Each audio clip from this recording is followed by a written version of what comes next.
Hello friends, मैं शिवशंकर शर्मा और दीक्षा academy Mundra YouTube channel में आप सभी मित्रों का फिर से स्वागत है। आज हम 6th क्लास का एक चैप्टर पढ़ने वाले हैं जिसका नाम है the earth in the solar system. ठीक है, हमारा जो सोलर सिस्टम है उसके अंदर अर्थ जो है उसके बारे में हम थोड़ा बहुत रीड आउट करेंगे। 6th क्लास का 13 चैप्टर है ज्योग्राफी का। हमने इससे पहले बहुत सारे वीडियो बनाए हुए हैं हिस्ट्री के और साइंस के। अगर आपको देखने हैं तो आप आई बटन पे टैप करके क्लिक करें, वीडियोज़ आ जाएंगे और आप हमारे चैनल पे जाके सब्सक्राइब भी कर सकते हैं, लाइक भी कर सकते हैं। तो चलिए स्टार्ट करते हैं बिना वेस्ट किए हुए टाइम। लर्निंग आउटकम्स, ये लेसन पढ़ने के बाद हमें क्या क्या आना चाहिए, पहले वो चीज़ें देखो। लर्निंग आउटकम्स में क्या बोल रहा है, distinguishes between star, planets and satellites. Distinguish मतलब होता है, देखो ये एक वोकैब का वर्ड है। डिस्टिंग्विश मतलब डिफरेंस, ठीक है, डिफरेंस फाइंड करना। डिस्टिंग्विश मतलब क्या हो गया, डिफरेंस। डिफरेंस मतलब अंतर, किन्हीं दो चीजों का अंतर जो हम निकालते हैं उसको बोलते हैं डिफरेंस। और किस किस के बीच में, between stars, planets and satellites. तो स्टार, तारे, प्लैनेट्स और सैटेलाइट्स के बीच में क्या करेंगे, हम अंतर करना सीखेंगे। जैसे सन है, अर्थ है और मून है, ठीक है, इनके बीच में हमें डिफरेंस पता होना चाहिए। सन स्टार है, अर्थ क्या है, प्लैनेट है, मून एक सैटेलाइट है, नेचुरल सैटेलाइट। नेचुरल होते हैं और आर्टिफिशियल, दो तरह के सैटेलाइट होते हैं जिनके बारे में हम समझेंगे। नेचुरल सैटेलाइट तो वो होते हैं जो प्राकृतिक अपने आप से हमें देती है, जैसे चांद है, चंद्रमा हमें अपने आप दिया हुआ है प्रकृति ने, ठीक है, परमात्मा ने, भगवान ने, जिसे भी आप मानते हो उसने हमें चांद दिया हुआ है। लेकिन हम कुछ सैटेलाइट्स अपने आप भी स्थित करते हैं, ठीक है। आपने सुना होगा कि आज हमारे नासा या इसरो ऑर्गेनाइजेशन ने इतने सैटेलाइट लॉन्च कर दिए, वो हम आर्टिफिशियल सैटेलाइट होते हैं जिन्हें हम खुद लॉन्च करते हैं। फिर बोल रहे recognize that the earth is a unique celestial body due to existence of life. और हम ये भी समझेंगे कि धरती के ऊपर जीवन संभव है। क्यों? क्योंकि एकमात्र अपने सोलर सिस्टम में हमारे जो स्टार है, सन और सन के आसपास जो प्लैनेट्स हैं, उन सभी प्लैनेट्स में अर्थ ही एक ऐसा प्लैनेट है जिसपे जीवन संभव है। तो चलिए स्टार्ट करते हैं। रिकॉल में क्या बोल रहा है, watch the moon at the night sky. बोल रहा है रात के समय आप मून को ऑब्जर्व करो, फुल मून को देखो। जब चांद पूरा होता है, अपने पूर्णिमा बोलते हैं उसको, पूर्णिमा। पूर्णिमा के दिन आप चांद को देखो, पूर्णिमी लिख दिया मैंने, पूर्णिमा के दिन। Day and for a few days after it, और कुछ दिनों के बाद नोटिस करो हाउ इट शेप्स चेंज, और उसकी शेप कैसे चेंज हो रही है। पूर्णिमा के दिन आपको पूरा चांद दिखेगा, फिर वो आधा होता जाएगा, ठीक है, और ऐसे कट होता जाएगा, कम होता जाएगा।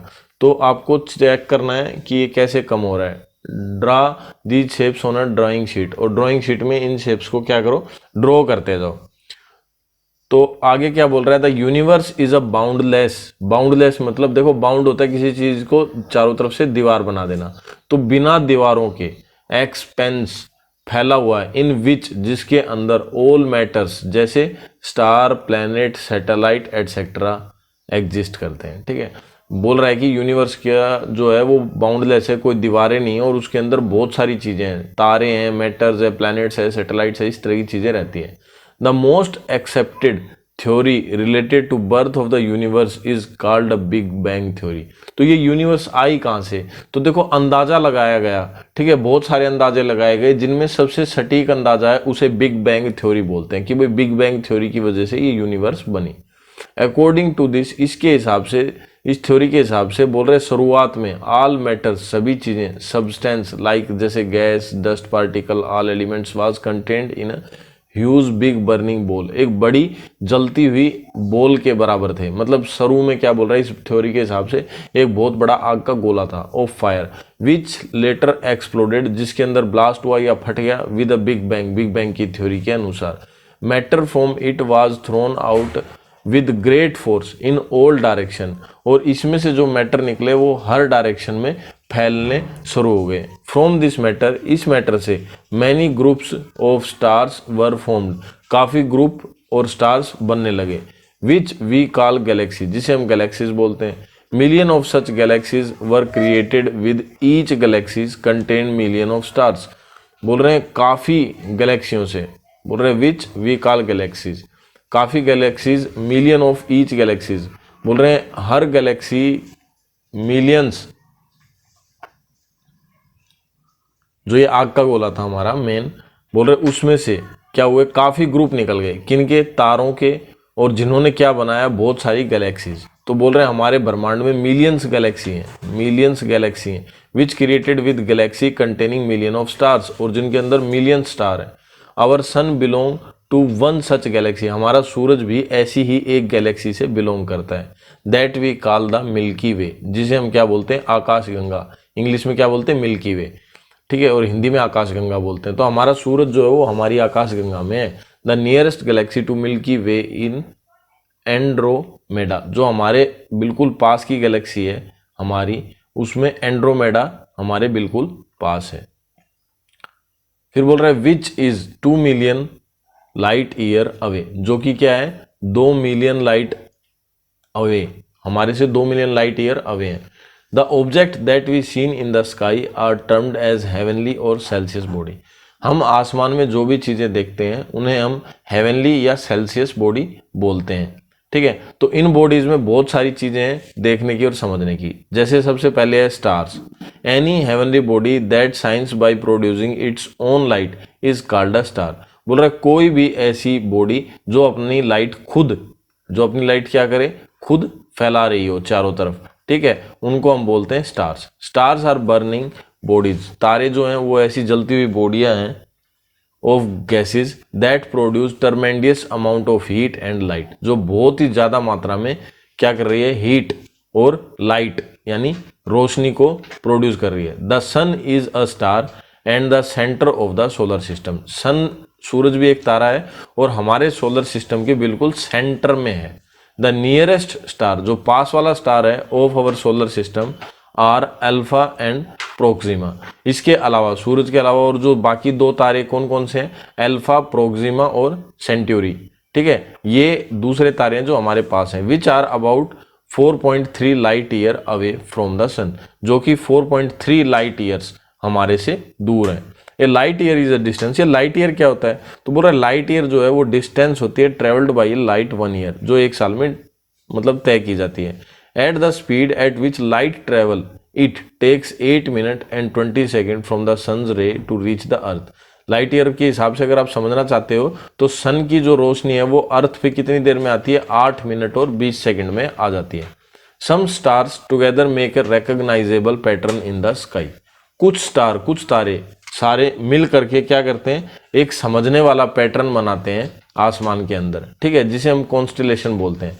सम of the prominent and easily recognizable constellation are the Great Bear, देखो आप देखोगे आसमान में तारे कुछ एक झुंड सा बनाते हैं, जिसमें एक तो है great bear, also known as, जिसे हम उर्सा मेजर भी बोलते हैं, लिटिल बियर और उर्सा माइनर, लिटिल बियर या उर्सा माइनर भी बोलते हैं।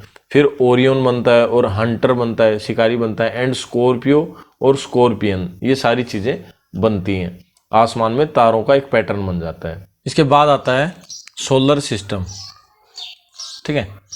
तो सोलर सिस्टम में क्या क्या है वो देखिए। द वर्ल्ड सोल, सोलर को डिवाइड किया गया है, एक तो world soul means the sun and the system refer to its family, ठीक है। तो क्या हो गया, सोलर में क्या हो गया, एक तो हो गया सोल का मतलब क्या हो गया, सन, एंड सिस्टम यानी सूरज और सूरज का system, refers to its family, जो उसकी फैमिली को समझाता है। इन अदर वर्ड्स, अगर दूसरी भाषा में कहा जाए, the solar system is the name, solar system जो है वो नाम है किसका, given to the sun and the group of heavenly bodies, sun और उसकी हेवनली बॉडीज का, दैट रिवॉल्व अराउंड इट, जो उसके चारों तरफ घूमती है।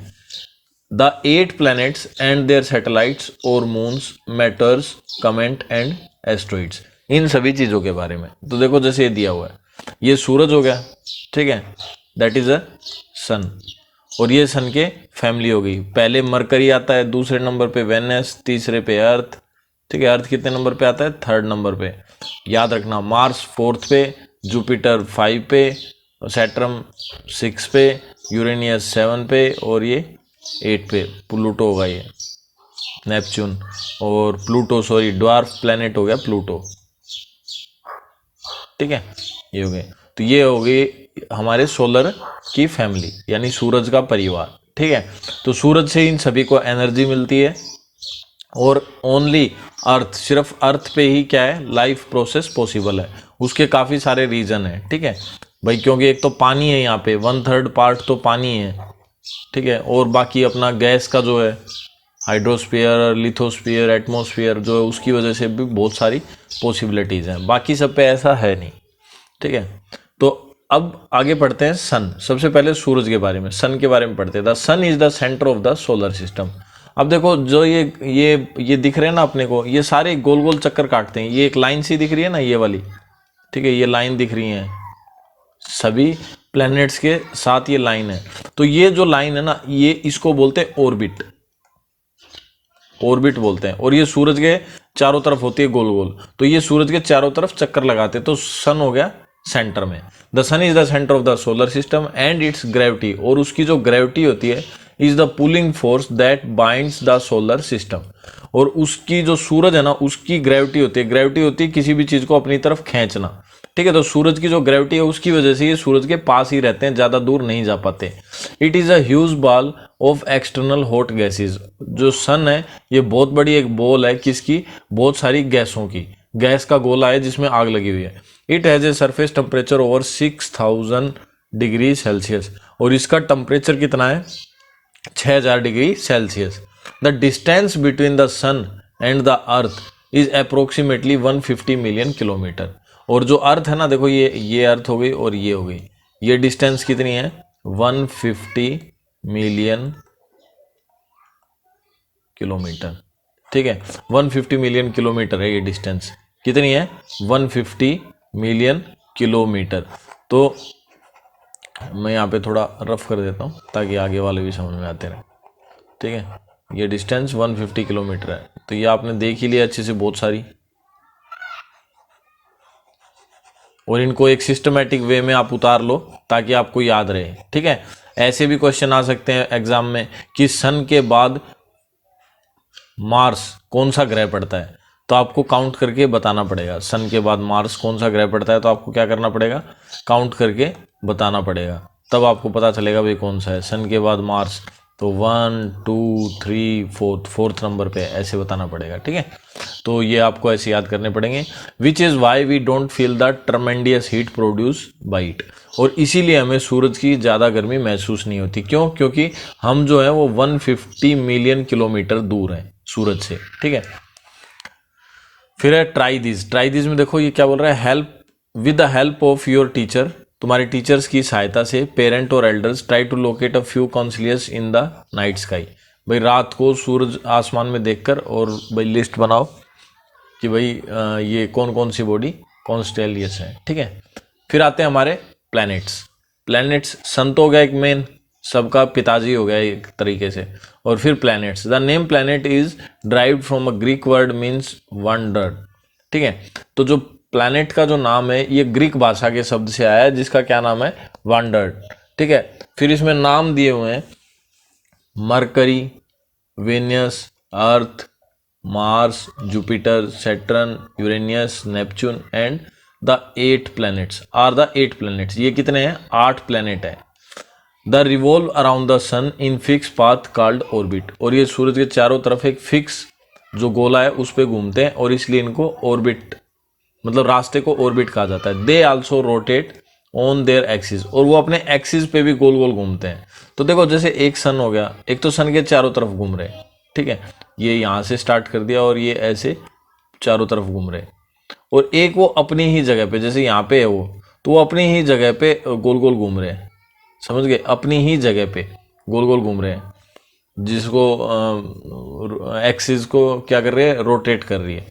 While revolving around the sun, जब सन के चारों तरफ घूम रही होते हैं, these planet do not have their own light, इनकी खुद की लाइट नहीं होती, but reflect the light from the sun, लेकिन सूरज की लाइट को ये रिफ्लेक्ट कर देते हैं। भाई सूरज की लाइट उनके ऊपर पड़ती है और फिर वो रिफ्लेक्ट कर देते हैं, जिसकी वजह से वो दिखते हैं। Pluto the 9th planet, Pluto जो 9th प्लैनेट था of our solar system was recategorize, उसे दोबारा से कैटेगराइज किया गया है, उसे ड्वार्फ प्लैनेट में काउंट किया गया है 2006 के बाद, ठीक है। ड्वार्फ मतलब तो होता है बोने ग्रह, ठीक है, तो बोने ग्रह के रूप में उसे 2006 से काउंट किया जाने लगा है। All planets are spherical in shape, लगभग सारे प्लैनेट्स किस शेप में है, spherical, but are of varying size, लेकिन उनके साइज अलग अलग होते हैं, छोटे बड़े। द कंपोजिशन आल्सो डिफरेंट, और उनका कंपोजिशन यानी वो किन किन चीज़ों से मिलकर बने हैं वो भी अलग अलग हैं। जैसे Mercury, Venus, Earth and Mars are rocky, while Jupiter, Saturn, Uranus and Neptune are gaseous and liquid. ठीक है, ये बता दिया अभी। मरकरी, वेनस, अर्थ और मार्स तो क्या है, पत्थरों वाले हैं, रॉकी हैं। और जहाँ पे जुपिटर, यूरेनस, नेपच्यून ये क्या है, गैसोसियस है और लिक्विड है। Mercury is the smallest planet, Mercury सबसे छोटा है, and Jupiter is the largest, और जुपिटर क्या है, सबसे बड़ा है। Though Mercury is the closest to the sun, Mercury जो है वो सन के बिल्कुल पास है। It is not the hottest planet, लेकिन ये फिर भी गर्म प्लेनेट नहीं है। The hottest planet is Venus as it has a atmosphere, और जो हॉटेस्ट प्लेनेट है ना वो कौन सा है, वेनस है। क्यों, it has it atmosphere which trap the sun heat, इसका जो एटमोस्फेयर है वो सन की हीट को क्या कर लेता है, ट्रैप कर लेता है। Saturn has many rings of dust, और सैटर्न के काफ़ी रिंग्स हैं, देखो ये दिखा रखा है, ये रहा, ये सैटर्न है ना, इसमें देखो ये दिखा रखी है, ये रिंग्स हैं, सैटर्न के काफ़ी रिंग्स हैं। Dust, rock and ice around it, ये सारी चीज़ें उसके चारों तरफ है। Recent studies have confirmed, recent study हमें बताती है the presence of such ring also around Jupiter, कि भाई ये जो रिंग है ना ये जुपिटर, यूरेनस और नेपच्यून के भी चारों तरफ होनी चाहिए। हाउएवर फिर भी these rings can be seen only with the help of powerful telescope from the अर्थ, बोल रहे हैं इन सभी को हम पावरफुल टेलीस्कोप, अर्थ पे कोई पावरफुल टेलीस्कोप हो तो उसी से देख सकते हैं, उसके बिना हम नहीं देख सकते। फिर आते हैं हमारे एस्ट्रॉइड्स। एस्ट्रॉइड्स में क्या होता है, between Mars and Jupiter, Mars और जुपिटर के बीच में लाई करते हैं, यानी मार्स और जुपिटर के बीच में एक लेयर होती है ऑर्बिट के ही बीच में, दोनों ऑर्बिट्स के बीच में, ठीक है, उसको एस्ट्रॉइड्स बोलते हैं। बेल्ट ऑफ ब्रोकन रॉक्स, जिसमें टूटे हुए पत्थर हैं, डिब्रीज हैं, of probably an exploded planet, जो प्लैनेट आपस में टकरा के फूट गए तो उनके पत्थर वहां पे तैर रहे हैं। These small rocks bodies are called asteroids, इन पत्थरों के टुकड़ों को एस्ट्रॉइड्स बोलते हैं। Most of these chunks of rock vary in size, इनमें बहुत सारे साइज में अलग अलग होते हैं। Ceres was the largest asteroid, Ceres नाम का एक एस्ट्रॉइड है जो सबसे बड़ा है, which has now been reclassified as a dwarf planet, जिसे अब ड्वार्फ प्लैनेट के नाम से भी काउंट किया जाता है। तो ड्वार्फ प्लैनेट अभी तक हमने दो पढ़े, एक तो प्लूटो और एक सीरियस, ठीक है। फिर आते हैं मैटर्स। मैटर्स में क्या है, we often see bright streaks of light flashing through the night sky of a few second, आप आसमान में देखते होगे कि भाई कोई चमकीली लाइट है जो थोड़ी दूर तक आपको चमकते हुए जाते हुए दिखेगी लाइन की तरह, ठीक है। We call these shooting stars, हम इन्हें टूटता हुआ तारा भी बोलते हैं या शूटिंग स्टार्स बोलते हैं। Actually these are dislodge piece of rock mainly from the asteroid belt which enter the earth atmosphere. अब ये एस्ट्रॉइड बेल्ट में पत्थर होते हैं जो कभी कभार कहाँ जाते हैं, अर्थ के एटमोस्फेयर में आ जाते हैं, और वो अर्थ के एटमोस्फेयर में आने के बाद होता क्या है, एट ग्रेट स्पीड, बहुत तेज स्पीड से, बिकॉज ऑफ फ्रिक्शन, फ्रिक्शन की वजह से विद द एटमोस्फेयर, एटमोस्फेयर के अंदर most of these PCs of rock called matters, इनको मैटर्स बोलते हैं। अब होता क्या है, बर्न आउट कंप्लीटली, पूरी तरीके से जल जाते हैं। देखो हमारा जो अर्थ है, अर्थ के चारों तरफ क्या है, एटमोस्फेयर। अब कोई पत्थर यहाँ से इंटर करता है तो एटमोस्फेयर में वो क्या हो जाता है, पिघल जाता है बहुत बुरी तरह से। क्यों, क्योंकि फ्रिक्शन होता है बहुत ज़्यादा, और फ्रिक्शन की वजह से उसमें आग लग जाती है। हाउएवर फिर भी some large pieces do not burn fully and fall on the earth formally craters, लेकिन फिर भी कई बार ऐसा होता है जो ज़्यादा बड़े पत्थर होते हैं तो वो पूरी तरीके से जल नहीं पाते और उन्हें क्रेटर्स होते हैं। These chunks that fall on the earth are called meteoroids, और ये चंक्स जो धरती पे गिरते हैं इनको मेट्रोइड्स बोलते हैं। The largest crater made by a meteoroids is in the state of Oregon in USA, एक बार यूएसए में ऐसा ही एक मेट्रोइड्स गिरा था। It measure 1200 metre across and 170 metre depth, ये 170 मीटर गहरा और 1200 मीटर चौड़ा था, ठीक है। फिर आते हैं हमारे कोमेट। कोमेट्स, कोमेट्स आर बॉल, कोमेट्स क्या होती हैं, ये एक छोटी छोटी बॉल्स होती हैं ऑफ डस्ट, डस्ट की, ठीक है। Comets are ball of dust, ice particles and frozen gases that revolve around the sun, जो सन के चारों तरफ घूमती हैं। When they come near you, near our sun, जब वो सूरज के पास आती हैं, they vaporise and form a long tail, वो वेपराइज होती है, पिघल जाती हैं और एक लंबी पूंछ बनाती हैं, which could extend to over million of kilometres, जो मिलियन ऑफ किलोमीटर्स तक फैली हुई होती हैं। These visitors are spectacles for us as they become visible to us due to reflected ray of the sun. और ये हमें दिखते क्यों है? क्योंकि सन की रिफ्लेक्टेड रे इनके ऊपर काम करती है। The most famous comet in the Halley comet, जो सबसे फेमस कॉमेंट है वो कौन सा है? Halley's comet, which appear after every 76 year, जो हर 76 साल के बाद दिखता है। It will appear next in the year 2062। बोल रहे हैं अगली बार ये 2062 में हमें दिखेगा। अब बोल रहा है satellites are celestial body that revolve. Satellites क्या होती हैं? सेल्सियस बॉडी होती हैं दैट रिवॉल्व, जो चक्कर लगाती हैं। दैट रिवॉल्व किसके चक्कर लगाती हैं? अराउंड द प्लैनेट्स के चक्कर लगाती हैं। जैसे अर्थ का सैटेलाइट क्या है? एक तो मून हो गया, और अलग भी सैटेलाइट्स होते हैं। सैटेलाइट्स दो तरह के होते हैं, एक तो नेचुरल, ठीक है, और एक क्या होते हैं? आर्टिफिशियल। नेचुरल तो हो गया मून, ठीक है, जो हमें प्रकृति ने ही दिया है, हमने इसे बनाया नहीं है। और आर्टिफिशियल होते हैं जिन्हें हम बनाते हैं, ठीक है। तो like the planet satellites do not have their own heat, satellites की अपनी खुद की हीट नहीं होती।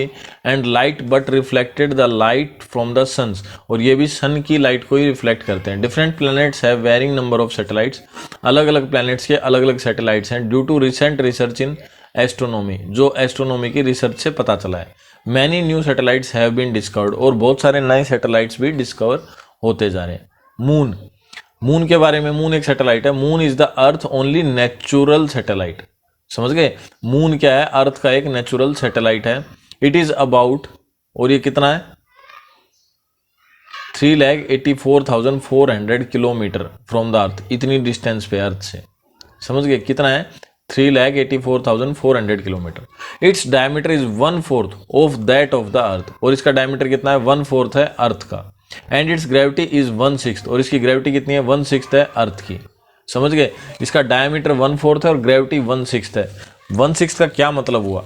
देखो डायमीटर, मान लो अगर अर्थ का डायमीटर है 40, तो मून का डायमीटर कितना होगा? 1/4 यानी 10, समझ गए?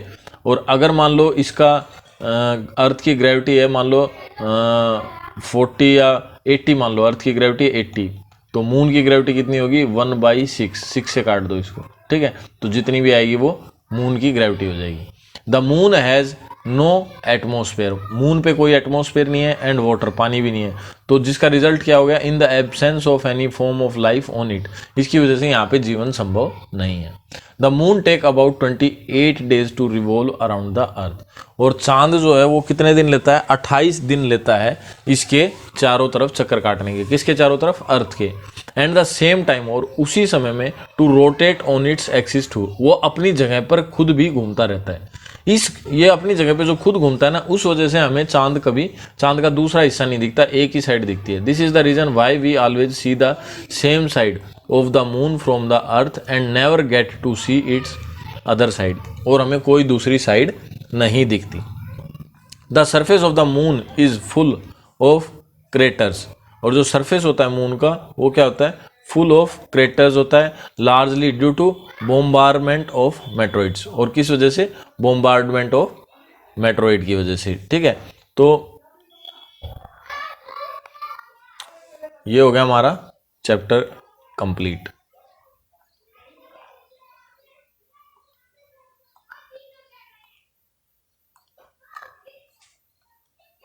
ठीक है, मेट्रोइड्स।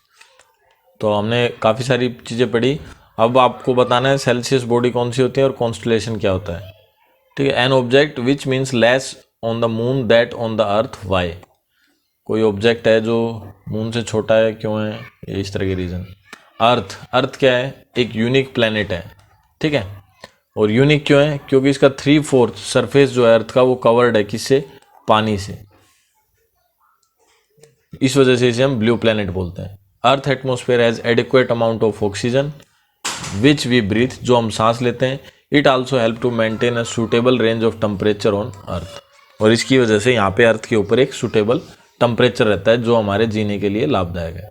और इसके ऊपर गैसेज कौन कौन सी होती है? नाइट्रोजन, कार्बन डाइऑक्साइड और कुछ अदर गैसेज होती हैं हमारे एटमॉस्फेयर के लिए, which is critically for life on earth, जो लाइफ अर्थ पे लाइफ के लिए पॉसिबल है। For example, ozone is the atmosphere protected us from the harmful ultraviolet rise. अब देखो इन गैसों से एक ओजोन लेयर बनती है ऑक्सीजन गैस से। जब ऑक्सीजन सिंगल होती है तो इसको ऑक्साइड बोलते हैं, और O2 होती है तो ऑक्सीजन, ठीक है, और O3 होती है तो ओजोन। तो जब ओजोन होती है तो एक लेयर बनती है ओजोन की, जो किसके लिए फायदेमंद होती है, हमारे को सूरज से जो रेज आती हैं अगर वो डायरेक्ट हमारे शरीर के ऊपर पड़े तो हमें क्या हो सकता है, हमें बुखार हो सकता है, ठीक है, मतलब बुखार नहीं, सॉरी, हमारी स्किन खराब हो सकती है। तो ये हैं मून के phases of the moon. This term refer to the different shape of the moon we see at night. You have just read that the moon take about 28 days to go around the earth. The shape of the moon grow during 1/2 of this period. ठीक है, देखो अब होता क्या है, मान लो ये sunlight है, इधर देखो दिख रही है, ये सनलाइट है, इधर से सूरज की रोशनी आ रही है। अब ये अर्थ है बीच में, ठीक है, और ये मून घूम रहा है। अब देखो जब मून यहाँ पे होता है तो हमें क्या दिखता है, बिल्कुल अंधेरा, दिखता ही नहीं मून, ठीक है, क्योंकि सनलाइट डायरेक्ट अर्थ की तरफ आ रही है और ये बीच में पड़ रहा है, तो हमें ये नहीं दिखेगा इतना अच्छे से, ठीक है।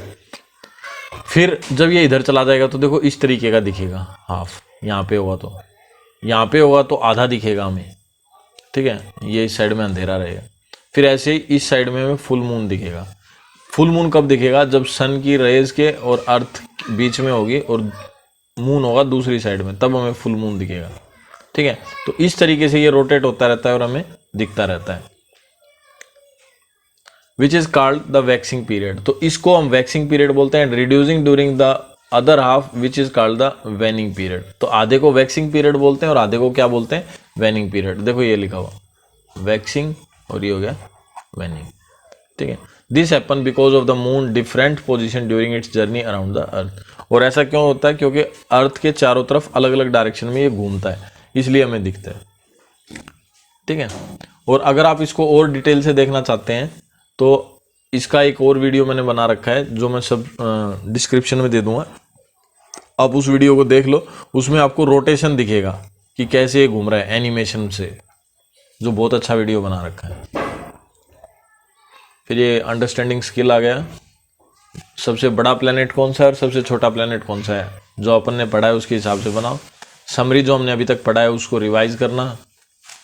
फिर ये हार्ड वर्ड्स हैं, ये भी याद कर लेना, एग्जाम में ये भी पूछे जा सकते हैं। फिर ये आ गई exercise, fill in the blanks और चूज द करेक्ट आंसर्स। आशा करता हूँ आपको वीडियो पसंद आया होगा। अगर वीडियो पसंद आया तो अपने दोस्तों के साथ शेयर करें, सब्सक्राइब करें हमारा YouTube channel Diksha academy Mundra. Thank you friends, मिलते हैं नेक्स्ट वीडियो में।